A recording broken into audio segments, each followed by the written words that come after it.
Over 150,000 Indians died in road crashes in the year 2021. And this number corresponds to over 11 deaths per 100,000 population. India has the largest accident fatality rate in the world.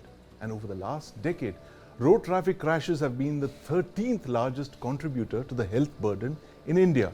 And for the working age population between 15 and 49 years, they are the 6th largest contributor of death. What are the India-specific road safety effective policies needed to be put in place to reduce accidents? Joining me to discuss this are Vinesh Menon, Dr S Velumurugan, and my colleague Justin Thomas in the studio here. Dr. Velumurugan, welcome to the News9 Plus show. I want to start by bringing up a graphic on the cost of an accident. It's not just about the loss of life or limb, it's also the cost to the family and to the country. Can we just show that graphic there? Justin, we always think that a road accident is all about the loss of a life or damage to property or a vehicle, but clearly it's much more than that. Of course, there's a lot of issues, like it's even the Transport Minister Nitin Gadkari recently was blaming the engineers about it, but engineers were blaming over the infrastructure. But again, it all comes down to different things that we have out here. Like for example, the fact that we just have about 1% of vehicles in the world, which accounts for nearly 10% of fatalities on the roads. Absolutely, 1% of the vehicle population accounting for 10% Yes, exactly. And we have like 5% of highways, which accounts for almost half 50% of our road deaths. Of our road deaths. So that means that there is obviously there's a very clear-cut problem in our hands that needs to be controlled from the start. From where the roads are being built, how it's being built, the education for the people, because people also need to understand, because I believe a lot of wrong side traveling, all these issues suggest that civic sense needs to be inculcated, very important. Absolutely. You know, Dr. Velumurugan, this whole point, it all comes out. The figures are very well known. We've been discussing them for years. A couple of years back, I read this piece by A. Gill, a late, very famous British writer, where he came to India and he observed the way Indians were driving on the roads, and he said that Indians seem to drive with an astonishing belief in reincarnation. Given the fact that they don't wear seat belts, no helmets, you have to penalize motorists, for not wearing helmets or not wearing seat belts. Why is this safety culture not there in India, which is, I think, the primary reason for such a high death toll on India's roads? What's your take on this? Yeah, that's a very, very unfortunate stats which we really come across day in and day out. That is the reincarnation is taken in a different sense altogether by the Indian road users, especially persons who are riding two-wheelers and seat belts, also car users. See, they are contributing for almost 47,000 deaths out of the 168, 1.68 lakh which are getting killed. So the third contributor in terms of, other than the speeding, is the seat belt, not wearing seat belt. So the people think, actually speaking, like the culture is not there. They try to wear a seat belt or wear the helmet only for enforcement. Not get caught away by the police. That is the reason they don't think it's safety, one of the major 5 pillars, which is envisaged by the UN Decade of Action for Road Safety. Right. So Vinesh Menon just joins us. Vinesh, the Transport Minister, Mr. Gadkari, said that one of his key focus areas in the years ahead is going to be to make Indians drive better and, follow road safety and to enforce driving licenses, make sure it's, getting a driving license is not a walk in the park.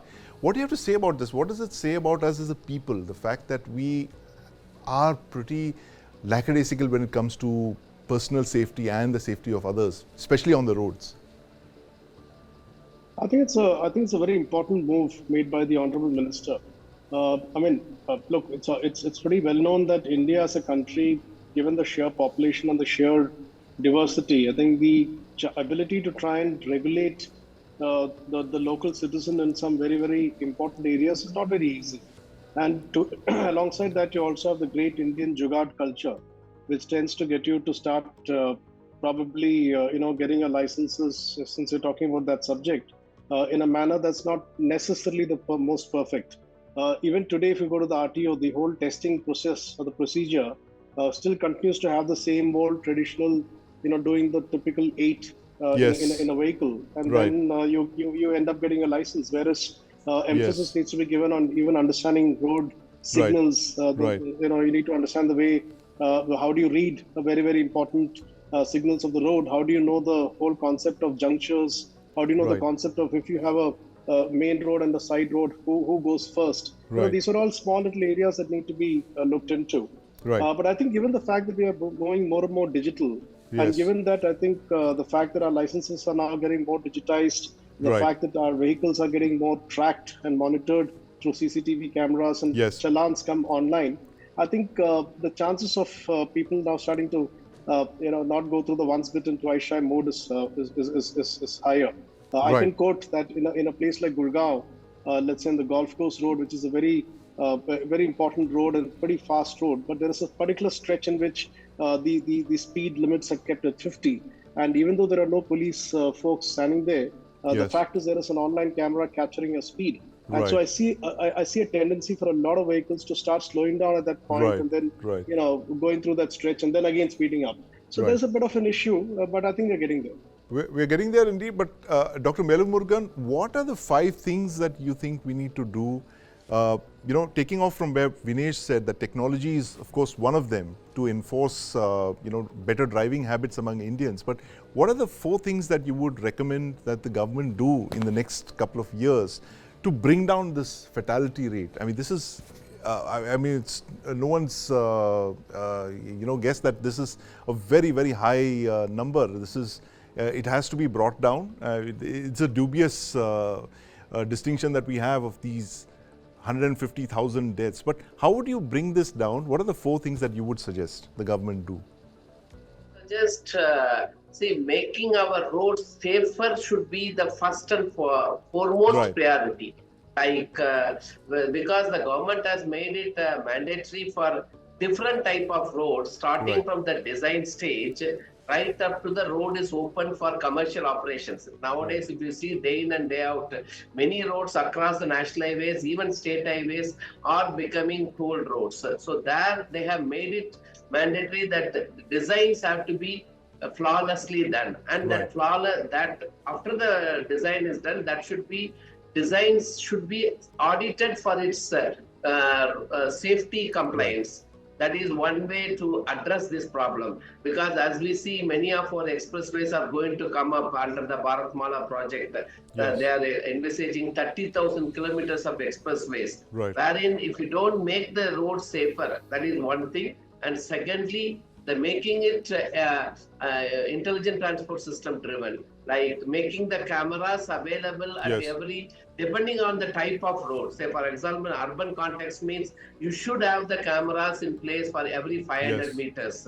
That is one way. If it is for an expressway or a national highway context, every 3rd kilometer there should be a over-speed violation cameras and things like that have to be in place.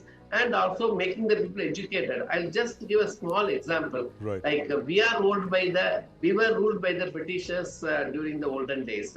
And similarly, the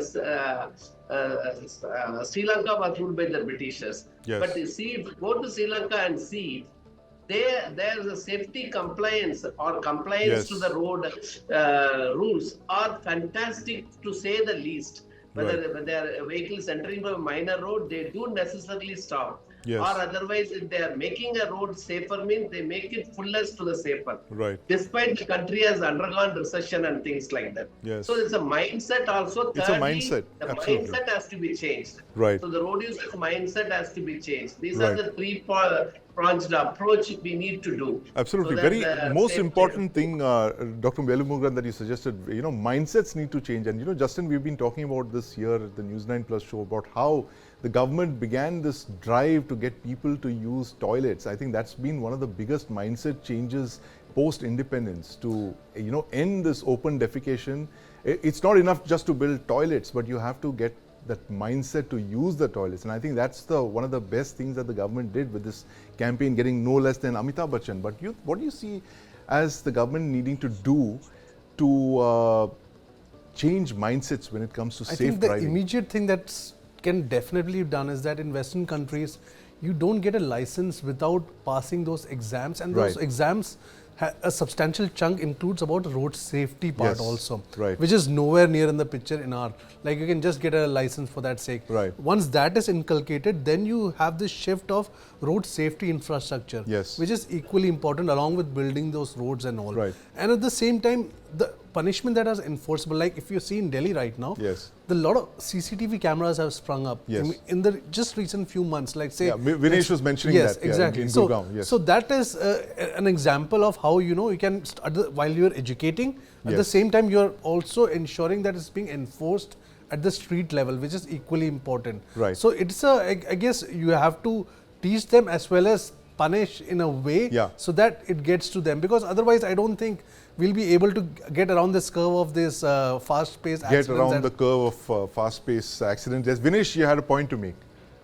I just wanted to make 2 points. One, on the earlier question of what are the areas that the government should work on. I think one area that the government should definitely work on is improve our national emergency services. I mean, fair enough, on one side we have got all these issues, but the fact is that fatalities also increase because they don't get addressed to in the golden hour, the precious golden hour. The Tamil Nadu and UP paradox that I was going to ask you about. Tamil Nadu, absolutely correct. And I think across the 26 states, we operate, and I'm not talking the private ambulances here, private ambulances and the public ambulances. There are more than 23 to 24,000 ambulances across the country. Now, the fact is we still operate in a era that we operated nearly 15 years back. Whereas everything has changed. We need to have different kinds of ambulances. We need to have bike ambulances, roller skate ambulances. We need to have a very different kind of so that is one. Secondly, as far as the mindset question that you asked about, unfortunately in India, I think I noticed that Indians tend to change only when they get hit. And when I say hit, I don't mean physical hit. I mean, I'm talking about, an experience that they then don't want to go through again. For example, I know some people who have been caught by the cops for over-speeding. The licenses have been taken. They have to go to the police station to get the license. Not only do they have to pay a fine, but they have to sit in the police station for 3 hours undergoing a complete training on how to do roads, to do driving. Now, they don't want to do this again. So after that, they get better. So I think, unfortunately, in India, there is a bit of they need to, and therefore I think technology can help. What happens if a person who's driving and commits a crime, let's say it's the third or fourth time he's doing it or she's doing it, and the vehicle just gets impounded or just gets auto locked. I'm just giving a futuristic. I think that will then make them. So mindset in India is not proactive; it's a bit reactive, and that's where an issue. Absolutely there. And mindsets are not proactive, they are reactive, Justin. And the good suggestions there, coming out from our experts, the fact that you need to enforce the law more often. And you remember in Kerala, Justin, there was that IPS officer who took over the transport department, and overnight there was a change in the way Keralites drove in certain parts of Kerala, as in like accident rates came down. I know of a hospital along a highway that had to close because the accident rates just collapsed, and people were suddenly driving with helmets on and seatbelts on because Mr. Rajarshi Singh made it mandatory. He enforced the law. But as our experts were saying, Justin, I mean, this is something about just enforcing the law that already exists. The fact that you drive without a helmet, you pay a fine. You drive without a seatbelt, you pay a fine. You speed in a no speeding zone, you pay a fine. What keeps us from enforcing the law? I think the good example, interesting example that I have noticed is the seatbelt enforcement. Which I don't think that, there was and seatbelts even for rear seats. Yeah, exactly. It was a concerted campaign over media, across board, where it was not just talking about fine, but it was talking about your own well-being, about your family's well-being. I think the messaging that went through that enabled a lot of people not wear the belt because there's a fine ahead, but because you care about your family, they care about you. I guess there is an element of that, that that connect that you need to bring in, so that it's not just about enforcement. It's a two-way street, that there's an enforcement happening, but at the same time a person understands their responsibility not to just their family but to the other road users also. So I think for rest of those, because most of our fatalities is over speeding, driving on the wrong side of the road. So I guess a concerted campaign requires on those parts also to ensure that this is replicated across, so that, and also we get those numbers down, because we have seen almost like 10 to 12% increase in fatalities, and that's cause concern. Yeah, it's unacceptable, and given the fact that we are going to have one of the largest road networks in the world, and our roads are second to none. You drive on the roads very often, Justin. You see now good they are, but this is unacceptable. This accident rate, as we just brought out with our story, it's 10 lakh crore. That's a lot of money. That's what it costs India. And as our experts have told us here on the News9 Plus show, the fact that we need a mindset change. And this is something that the government has to look out for. Whoever comes to power on the 6th of June, Justin, this should be priority number one, bringing down India's accident rate. And I want to see a party, Justin, making this an election promise, that we promise to bring down the accident rate in India. This is unacceptable. 150,000 people dying every year. It's like the population of entire cities in the world. But that's a topic for another day. I'd like to thank Vinesh Menon and Dr. Velumurugan and Justin Thomas for joining us in this News9 Plus show here to talk about the 10 lakh crore accident shock. Streaming on News9 Plus. News is now content.